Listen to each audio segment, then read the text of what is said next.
Okay, it's paper grading season. That means that I have very little time to sit with a memoir, think why I like or dislike it, and then do a video on it. However, I have gotten caught up in the, let's say, literary infighting and controversy surrounding an interview that was published in Hobart, a literary magazine, on September 29th, although the controversy surrounding it really didn't blow up until 2 weeks later, on October 11th, when 5 editors of Hobart finally read it and mutinied, resigning from their positions, claiming that the content of the interview was regressive, hurtful, and boring. It certainly wasn't boring, and I would take issue with the other 2 adjectives as well. The interview was done by Elizabeth Ellen, a writer and also an editor, if not one of the founding editors of Hobart, certainly one of the editors there with the most seniority. And she interviewed, and I think egged on, the Cuban-American writer with working class roots, Alex Perez. Alex Perez was in the Iowa Writers Workshop, which is the premier fiction MFA program in the country in the late aughts. Basically, Alex Perez in this interview just lets rip about the state of American letters, taking to task a certain sensibility that he thinks comes from a certain type of person, which he describes as, I would say, liberal arts college educated young women living in gentrified Brooklyn who promote or put at the forefront writers of color and silence masculine writers. Alex Perez considers himself a masculine writer, and who despise, according to Alex Perez, the white working class, flyover country, basically. So you can see why this just got people all in a tizzy, and I think it's really healthy for the American literary scene, because it's got a lot behind it, like a lot of gossip, and people are just exposed. You see who they are. The founding editor of Hobart, a guy named Aaron Burch, who I should say right off the bat, tons of people love this guy.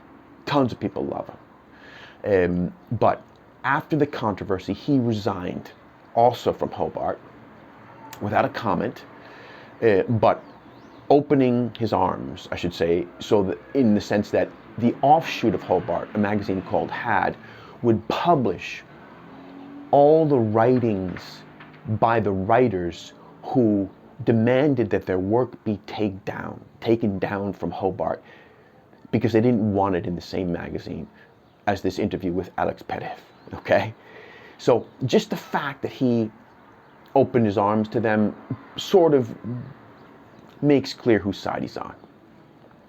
Alex Burch and Elizabeth Ellen were once in a romantic relationship. You see how great this is? Also, Alex Burch is about to publish a novel on November 8th called The Year of the Buffalo, which I just checked out the description of the novel on American Buffalo, which is the publishing house that's going to publish it. And one of the things it says in the book description is that it's about the repercussions of toxic masculinity. I mean, this really couldn't get any better, right? So one of the repercussions of toxic masculinity that Aaron Burch is going to resign from the magazine he basically founded because of this toxically masculine interview that was published. I mean, it's just so great. As I say, I think it's good, in all seriousness, for the American literary scene, because it really does open up dialogue about something that I think people just tiptoed around before. you got to talk about these things, man. You got to talk about these things. And people can't feel silenced or can't feel afraid.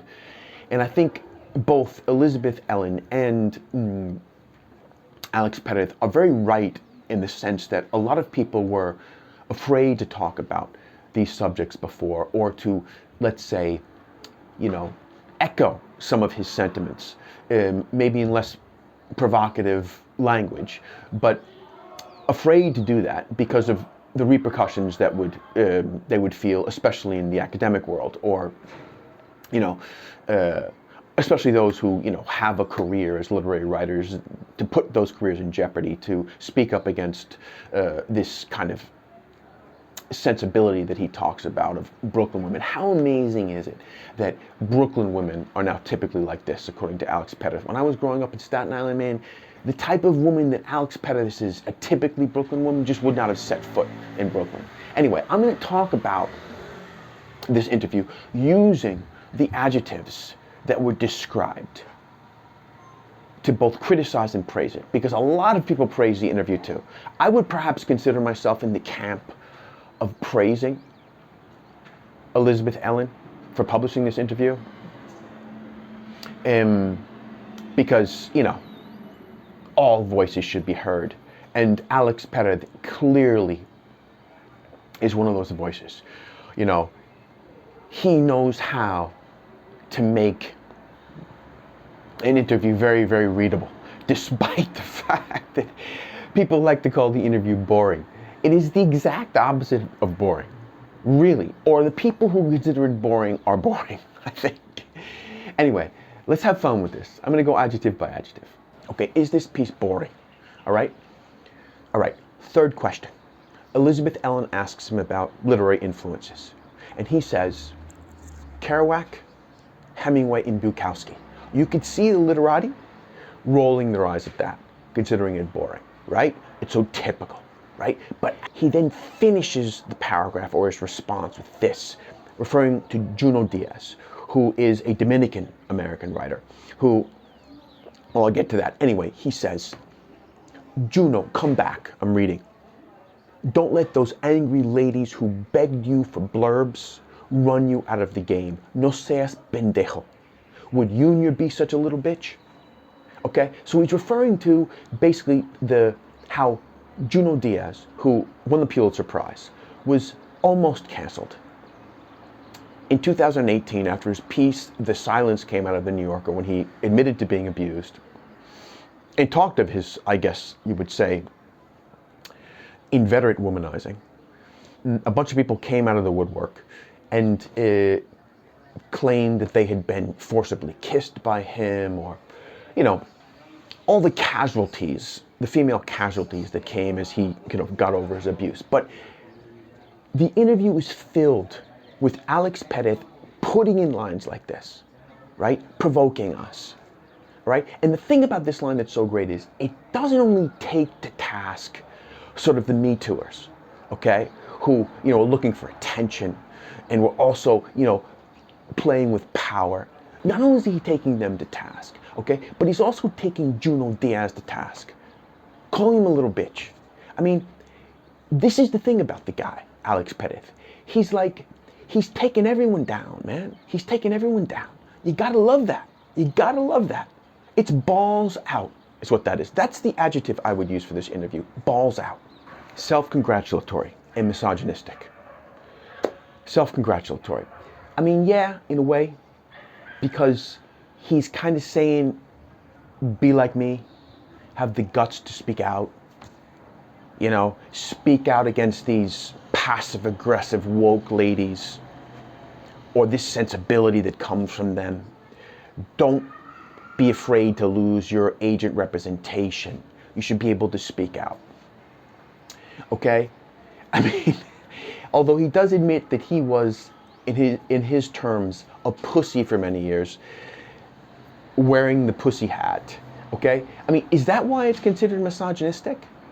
That he uses that term? I mean, first of all, what does he mean by that metaphor? Like, pussy, right? Like, okay, so is he saying that once these people, I mean, pussies, I guess you would say, would allow themselves to get fucked, and like, you know, once you're maybe inside, I realize the metaphor's mixed, okay?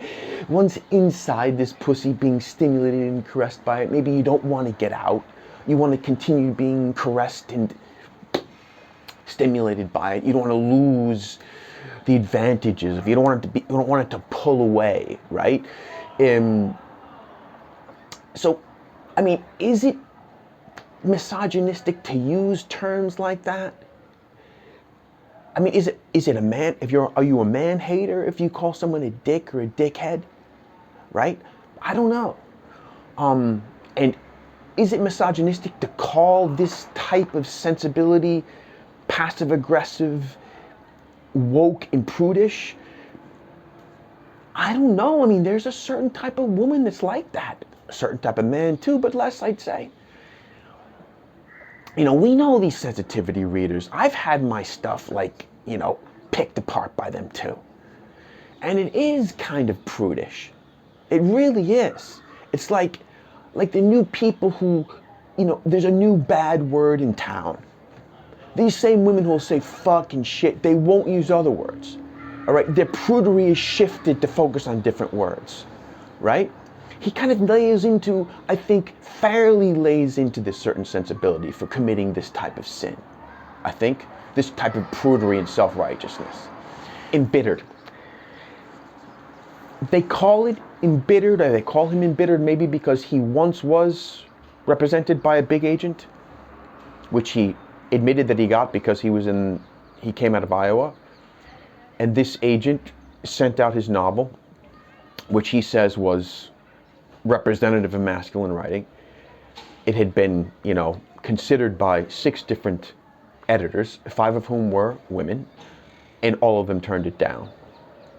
So I guess you could make an argument that he's, you know, embittered by being turned down, so he lashes out with this interview. I don't know. I don't think you can put that on him. I think maybe it just freed him up to say what he really felt. That he finally was able to write what he wanted, and he's writing what he wants now. Also, you kind of get the sense that he feels that the only type of stories that people of color can get published are types of stories where the characters are kind of, as he puts it, noble savages, that they're victimized by white power, that's the sensibility they have to kind of espouse to get published. I don't think he's embittered by that. I think he's just like, you know, this is just the state of things. I think that is the state of things, you know? I don't think you can say that he's embittered. I've heard someone call it try hard. It's great because that's what my kids use anytime they lose in a video game. Anytime they lose in a video game, they say, this try hard, right? Someone who wants to win, beat them. So what? I say to you, like, my kids, you weren't trying to win? If you had beaten him, were you then a try hard? I guess what this guy was saying was that Alex Perez was trying too hard to get people's attention with his provocative language or his provocative topics. Again, I don't know. I don't know, man. I just think,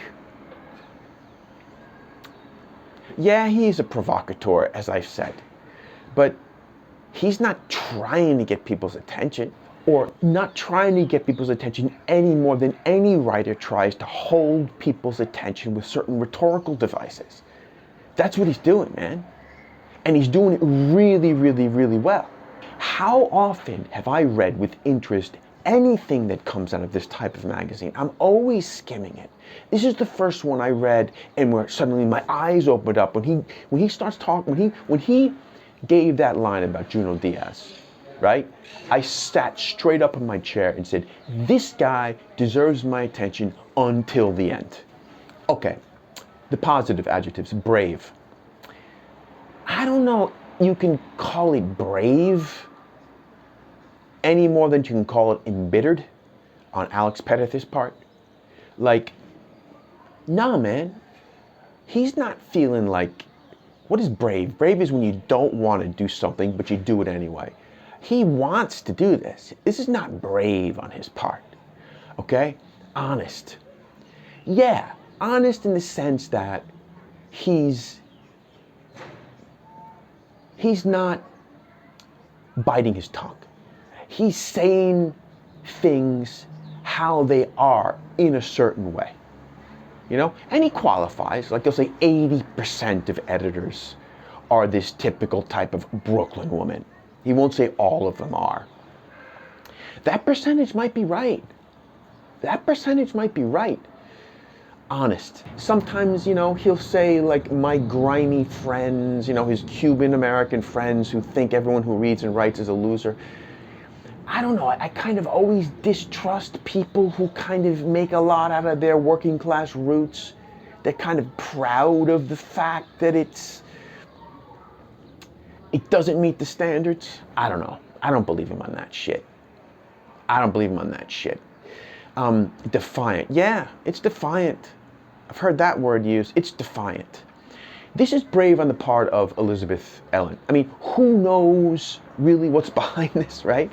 I mean, there's probably a soap opera behind this, okay? And, you know, we'll never know.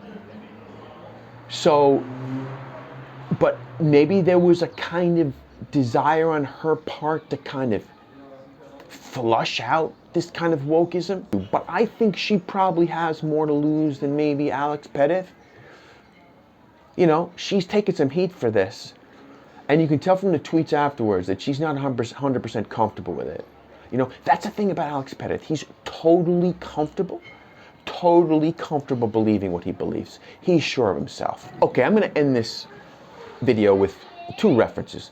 First of all, does this type of writing, this kind of male feminist writing that he keeps talking about, this mushy male feminist writing, does it exist? Yes, it exists. Okay? I'm going to put up here, okay, a link to a video I did on a book called Blind Man's Bluff by James Tate Hill, okay, which was published, I think, in 2021 or 2022, and it is a perfect example of a writer who wears what Alex Perez would call the pussy hat, okay? It's a book without testosterone, man, okay? Which I did a while back. And what type of stories are not getting published now that used to get published? I'll give you an example. There's a story called Wipeout. I'll put it in the link below, as I will put a link to the interview with Alex Perez, and also the link to the Twitter feeds, or interesting Twitter feeds. Anyway, there was a story published in 1992 by a writer named Thom Jones. The story is called Wipeout. It was published in Esquire. Then his book came out, A Pugilist at Rest, or The Pugilist at Rest, which was published in 1993. Anyway, this type of story, which is dangerous, it's about a masculine player, a true misogynist. The character is a true misogynist. And very, very subtly, with great nuance, Thom Jones shows the cracks in this guy's character. Shows how he's kind of pathetic and lonely and lost. Okay, but only if you read really carefully would you see that. You could definitely see the typical type of like misogynist, young misogynist jerk, right? Taking this story and using it as a kind of Bible, all right? That's the type of story that's no longer published in the current American, British literary environment. Nothing dangerous. Anyone who is a misogynist, anyone who is, you know, anti-vaxxer or, you know, anti-abortion, all right, has to end with a kind of comeuppance. As Elizabeth Ellen says, I think, very correctly and eloquently at one point when she's asking questions in this interview, okay? So, again, this is why, okay, this type of interview has to take place, so that these types of books and stories, dangerous books and stories, okay, that force people to read with attention, okay, and if they don't read with attention, they'll misinterpret it just like people misinterpret any sacred text. And I think every great book is a sacred text, okay? This interview will perhaps allow for true art, true dangerous art, to be embraced by